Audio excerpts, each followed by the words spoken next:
In today's episode, I'm going to be giving my thoughts on this one from Versace. This is Oud Noir and it smells very familiar, but to find out why and also what I think of this one, stay tuned to Mags FRAGS.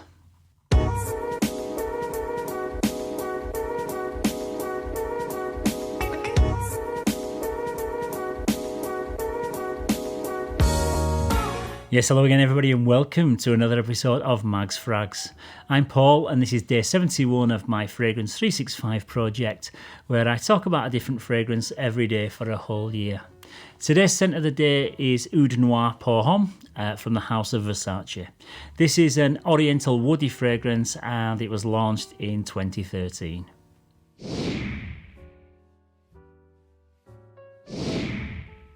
The top notes in this one are black pepper, bitter orange and neroli. In the mid there's saffron, cardamom and olibanum. And in the base there's agarwood, patchouli and leatherwood.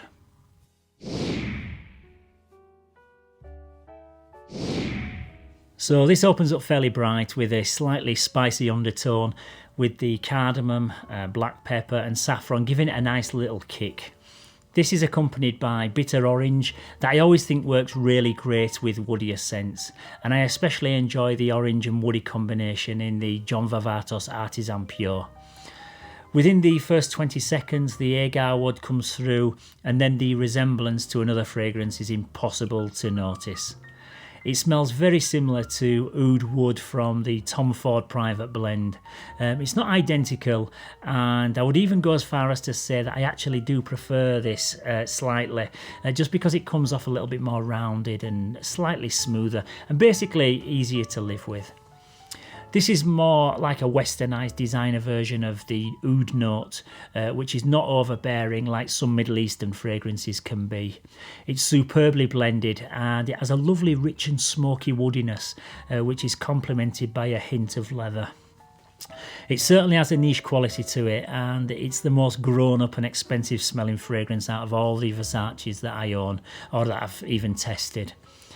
Oud fragrances are pretty polarising and you either love them or hate them, and I'd say that this is a really good introduction to the note for anyone who hasn't had any experience with it, because it's a much lighter interpretation even though it's still relatively dark and sophisticated. It's kind of like dipping your toe into the niche market rather than kind of jumping straight into the deep end.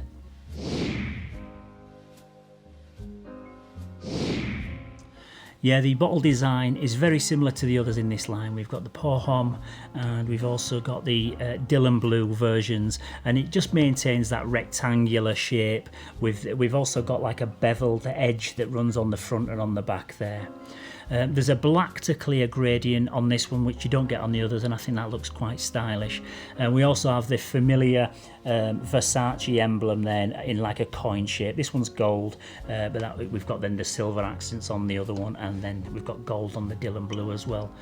We've got a round click-on cap. We've got some Versace, some more Versace branding there, and then we've got a round click-on cap with a gold atomizer, and then on the neck of the atomizer we've got the word Versace.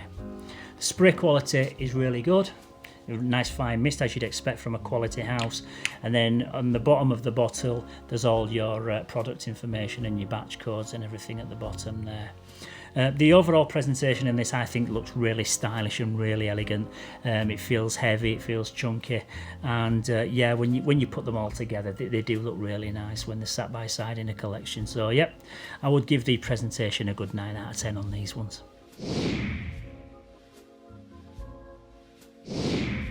This is an autumn and winter scent that I feel is very versatile for an oud fragrance.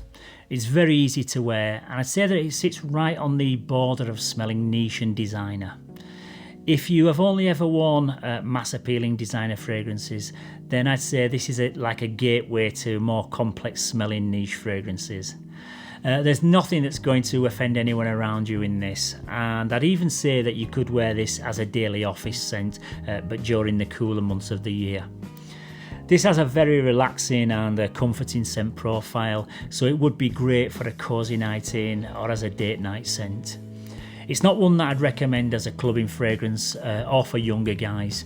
This is more suited to an over 25s age group, but I also think women could also pull this one off.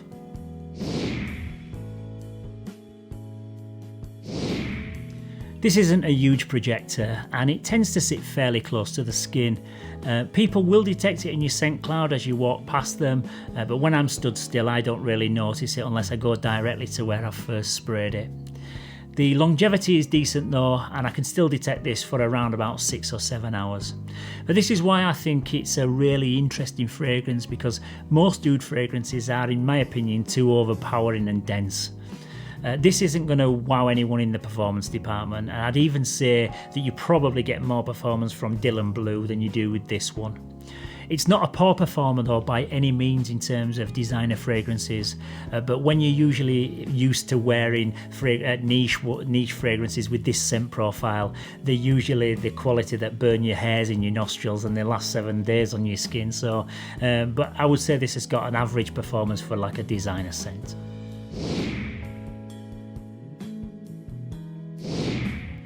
Yeah, I would say that this is a great all-round fragrance. It's a versatile, cool weather scent, and it's less than half the price of Tom Ford's Oud Wood. You can pick this up now for around about £80 for a 100ml bottle, and I think that's not too bad. It's a sophisticated, grown-up fragrance that I think smells very high quality and classy.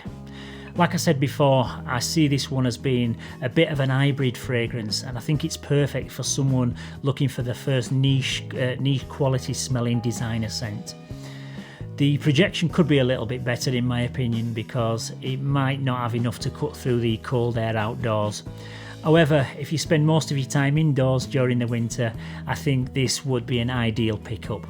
It's definitely one that I would recommend that you try for yourself, but I personally think it's a good solid fragrance and it gets an 8 out of 10 from me.